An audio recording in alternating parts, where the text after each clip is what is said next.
أوثق الإيمان الحب في الله والبغض في الله. The strongest handhold of Iman is that you love for the sake of Allah and you hate for the sake of Allah.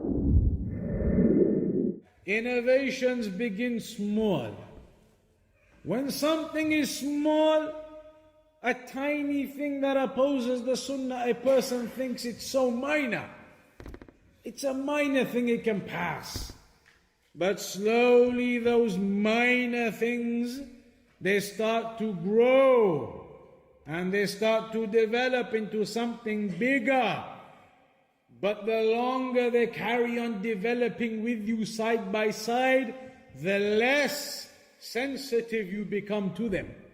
And so they slowly build and build until they become major sins and innovations, and you haven't realized how serious it's become.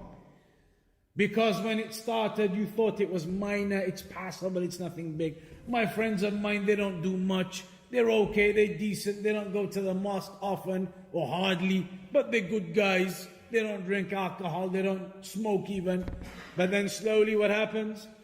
Slowly now one day you're with your friends, the time of the prayer comes, they don't go. So you go. But then as time goes along, now they want to do some activity, this happens, that happens, you miss one. It's only one. By another month or two, now you're missing a few. And eventually it rubs off on you that you are in their company, you don't bother going to the mosque either. That is the way it is. Because the Prophet ﷺ has told us in the revelation that is the way it is. إِنَّ الْمَرْأَ عَلَى دِينِ خَلِيلِهِ فَلْيَنْظُرْ أَحَدُكُمْ مَنْ يُخَالِلْ. You will be upon the religion, upon the way of your beloved ones, of your companions. If they are not practicing the religion, don't stand there and say, but I'm solid, I'm firm. These are my friends from 20 years ago, I always hang around with them. Eventually you will become weaker and weaker because all of your company is down there upon weakness, not practicing. If you want to strengthen yourself, then you need to find the company of righteousness and piety, so that when you see them practicing, it encourages you. You see them mentioning ayat and hadith and quoting from the Prophet ﷺ, reminds you of your obligation to Allah, reminds you of your existence upon this earth and what the purpose of it is. You're with these friends and the time for the prayer comes, so they get up and they get ready to go to the masjid. So it encourages you, you get up and you stand and you get ready and you go to the masjid. These are the benefits of the righteous companions. Then on top of that, another point here. All of that so far regarding your practicing and sins. If you are with the bad company, you will eventually start falling into sins, because you will see them as something minor, and then they build and build and build with that company, and you become normalized to it. You become habituated to it, and you don't see it as anything big or a sin anymore because of the company and everybody's doing it. That is the ill effect of the bad company. But with the other point also, bad company doesn't always have to be the ones who aren't practicing their religion, the ones who are sinners. That's what we've been talking about so far. Having the company of people who are not practicing, they don't pray, they're upon haram, they're smoking, they're this, they that. If you are going to be with that type of company, you're going to fall into backbiting, storytelling, lying, haram, missing the prayers, iman decreasing. That's going to happen in that type of company. There is another type of company who are practicing, and they are praying, and they go to the mosque, yet their company is still bad for you. How and what does that mean? That is what we were speaking about briefly, the people of the Sunnah and the people of innovation. If now your company are practicing Muslims, but they are from the Khawarij, they are from the extremists, they are from the Takfiris, you say, but my company is good.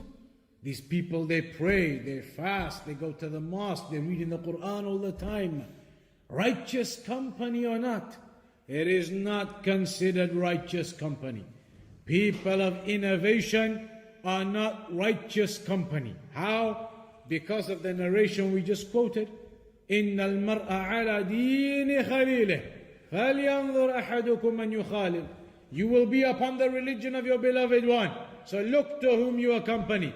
If your beloved ones are now practicing Muslims, but they are people of innovation with deviances and misguidances, then they will impact upon you in those deviances and misguidances. And that is what we mentioned from the quote of Shaykh Rabi', where he said, people of the Sunnah, we used to know them strong people of the Sunnah with us.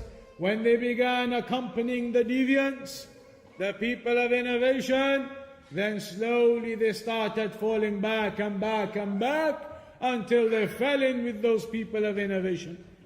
So now if your company is practicing Muslims, but they are not people of the Sunnah, then the Prophet ﷺ is telling you, you're going to end up upon that way. You're going to end up into those deviations and those innovations. You are with these people and you see them doing some innovation, as Al-Imam Al-Barbahari said, maybe you think that's minor. It's minor. It's an innovation, but it's not too bad. Slowly they carry on doing it, repetitively, constantly. You see it all the time, you're around it all the time, until eventually you start thinking it's okay, that act is passable. Is it really an innovation? You belittle the affairs until eventually they fall upon you and corrupt you. If your companions were the Sufis, the Jama'atul Tabligh or others, and you're sitting with them and you're listening to their stories, listening to various stories that they will tell you about their Sufi ways, about the Imams who go to paradise at night and the Imams who live in the pearls, in the sea. All of these types of stories, you sit there and you listen, it will start to impact upon your heart. And all of this spirituality, it's all about the spirituality with Allah. Even though you may not be practicing your religion barely, as long as you have the spirituality. So now you go away thinking that's all it is. I need to build this spirituality with Allah, even though you don't learn anything about the religion, you don't learn Quran, you don't read Quran, you don't do anything, but they've taught you it's all about your love and your connection. How are you going to build this love and connection without the Quran and the Sunnah? Love and connection, this love for Allah, it is through practicing and knowing the Quran and the Sunnah. قُلْ إِن كُنْتُمْ تُحِبُّونَ اللَّهَ فَاتَّبِعُونِي يُحْبِبْكُمُ اللَّهُ وَيَغْفِرْ لَكُمْ ذُنُوبَكُمْ. Say that if you truly love me, then follow Allah. If you truly love Allah, قُلْ إِن كُنْتُمْ تُحِبُّونَ اللَّهَ, if you truly love Allah, then follow me. Follow the Quran, follow the Sunnah. That is the sign of your love for Allah. The sign of your love for Allah is not abandoning the Quran and the Sunnah. So now an individual, he cannot have company with the people of deviation.